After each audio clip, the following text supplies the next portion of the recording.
Dans une récente interview accordée à Combini, Vita a révélé qu'avec son ami Diams, elle devait apparaître dans le clip Mauvaise foi nocturne, la parodie de Confessions nocturnes. Mais un aléa de dernière minute les en a empêchés. Explication. CIST, une sortie qui a marqué sa génération. En 2006, les Français découvrent le titre Confessions nocturnes, interprété par Vita et Diams. Cette chanson, parlant d'une femme victime d'une infidélité qui décide de se venger, parvient rapidement à grimper en tête des charts. Un succès tellement grand que Pascal Obispo et Michael Youn, par le biais de son personnage musical humoristique intitulé Fatal Bazooka, décide de parodier cette chanson avec un nouveau titre nommé Mauvaise foi nocturne.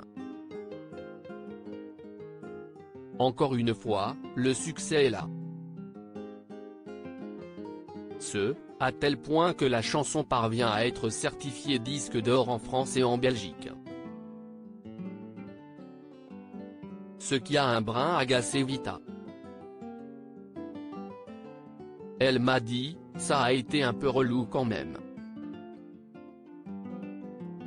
Elle l'avait validé mais elle a dit, on ne pensait pas que ça allait autant marcher.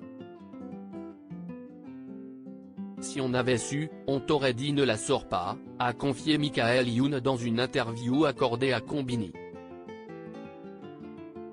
Diams et Vita devaient apparaître dans le clip de Mauvaise foi nocturne. Pourtant, Diams et Vita étaient partantes pour participer au succès de Mauvaise foi nocturne au départ.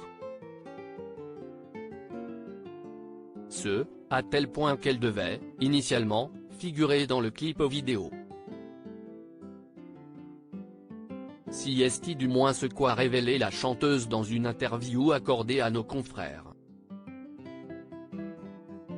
Ça les gens ne le savent pas, mais on a eu un problème parce que Mélanie, Diams, était à l'étranger.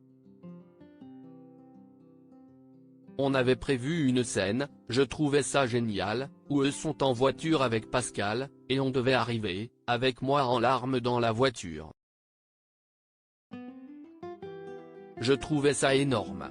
Ça aurait été tellement drôle mais bon au final on n'a pas pu le faire, et moi j'attendais de voir le clip avec impatience, a confié l'acolyte de Slimane. Voilà une séquence qui aurait beaucoup amusé leurs fans.